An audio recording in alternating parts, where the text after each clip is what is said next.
Assalamualaikum warahmatullahi wabarakatuh.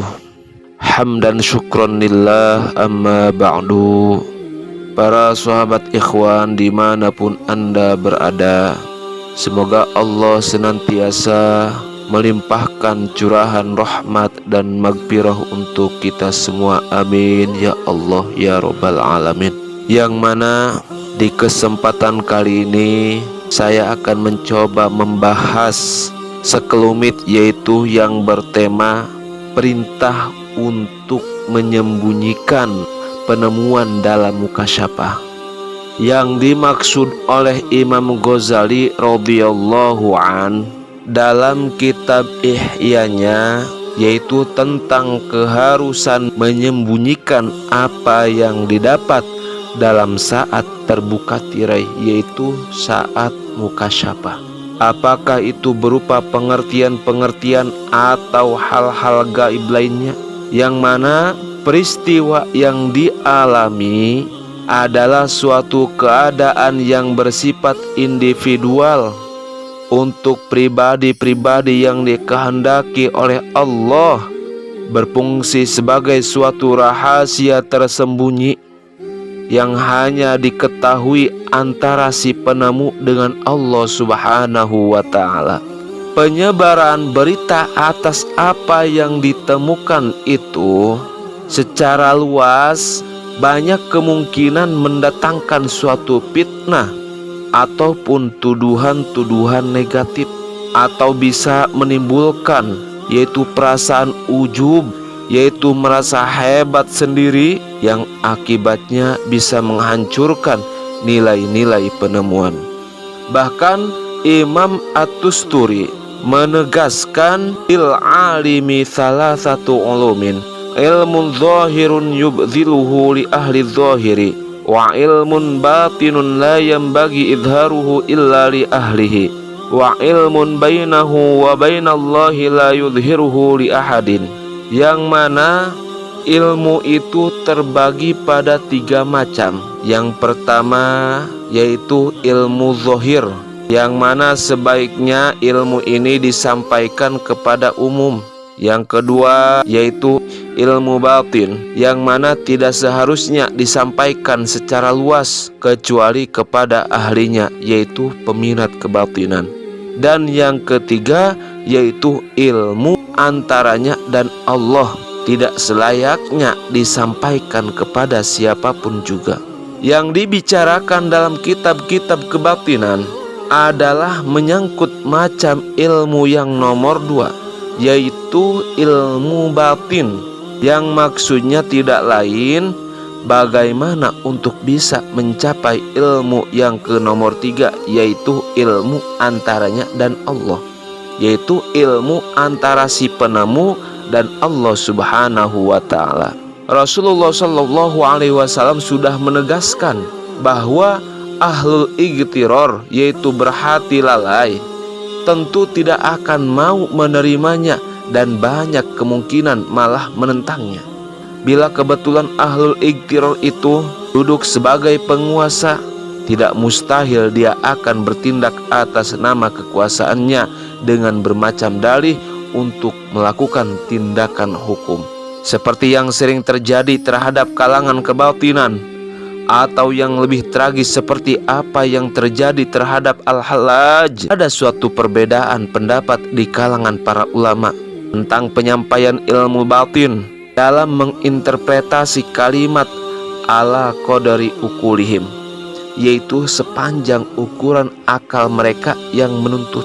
Yang termuat dalam salah satu hadis Rasulullah Shallallahu alaihi wasallam, sebagian berpendapat bahwa yang dimaksudkan oleh kalimat itu adalah yang pertama yaitu sudah mapan syariat dan thariqahnya, yang kedua di atas umur 40 tahun karena usia itu sudah dianggap stabil, dan yang ketiga tidak terlalu terikat dengan urusan dunia. Yang mana dengan 3 syarat itu menurut mereka akan lebih cepat mencapai suatu tujuan.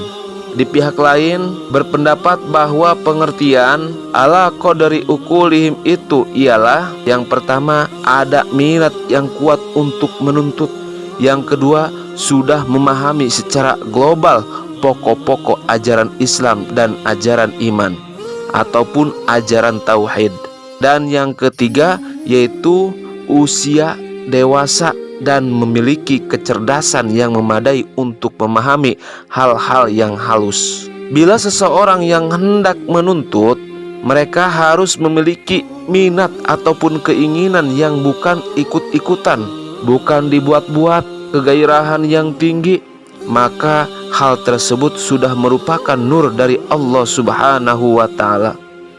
Yang mana syarat yang kedua, sebagai orang yang sudah dewasa tentu mengerti dan melaksanakan sholat, puasa, ada pengertian tentang sifat 20 meskipun tidak rinci, penyampaian ilmu tidak kepada anak-anak di bawah umur atau orang yang nyata-nyata memiliki ciri-ciri kebebalan. Mereka yang berusia dewasa secara umum dapat diperkirakan mampu untuk memahami segala uraian yang diajarkan. Dengan 3 syarat tersebut, maka inilah yang dimaksudkan ahlinya, yaitu pendapat inilah umumnya yang berlaku di kalangan pengajian tasawuf di negara kita ini.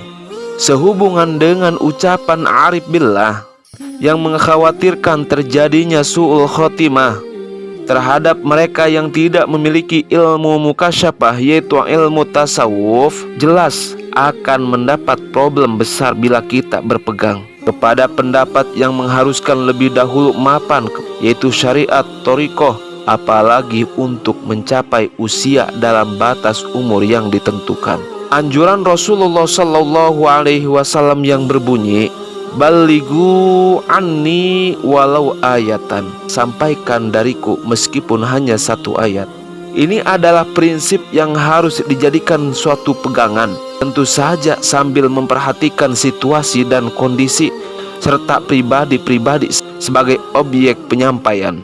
Jangan sampai terjadi penyampaian ilmu batin yang terdiri dari metode-metode dan pengertian-pengertian itu kepada golongan igtiror. Tentang ilmu bainahu wa bainallah, yaitu ilmu antara dia dengan Allah, atau yang juga disebut ulumun dzauqiyatun kasyfiyah, yaitu ilmu perasaan yang telah terbuka cerah, bagaimanapun juga tetap tersembunyi.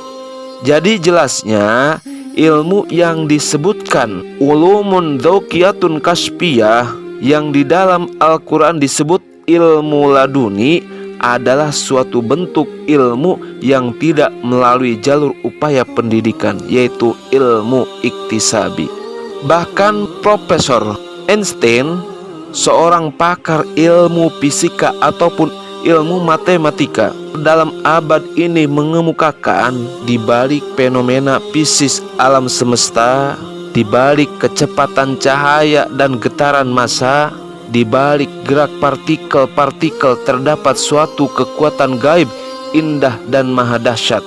Ilmu fisika yang berada pada puncaknya akan sampai kepada hal-hal yang abstrak dan gaib. Di sanalah akhir dari penyelidikan yang dilakukan sekarang ini. Bahkan di dalam kitab Risalatul Qusyairiyah dijelaskan, al-mukasyafatu wa huwa huduruhu bina'til bayani ghairu mubtakirin fi hadhil halati ila ta'ammulid dalili. Yang mana mukasyafah ialah hadirnya dengan sifat yang jelas, yang dalam keadaan ini tidak memerlukan pemikiran dengan dalil.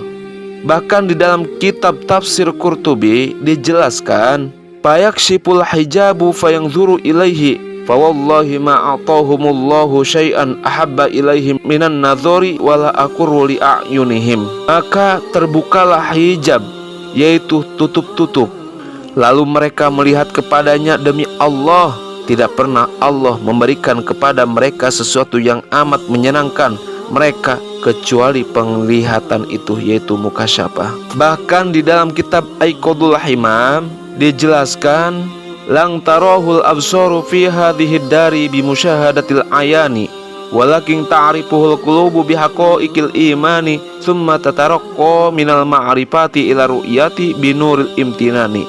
Pandang lahir tidak mungkin dapat melihatnya di dunia ini dengan penyaksian mata, akan tetapi hanya hatilah yang dapat mengenalnya dengan kemantapan iman. Kemudian meningkat dari ma'rifat kepada ru'yah, yaitu melihat dengan penyaksian, yaitu nurul imtinah, yaitu nur karunia Tuhan.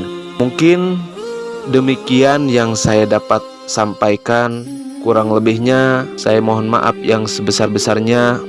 Insyaallah di video selanjutnya kita akan membahas yaitu masalah melihat Tuhan. Wallahul muwaffiq ila aqwamit thoriq.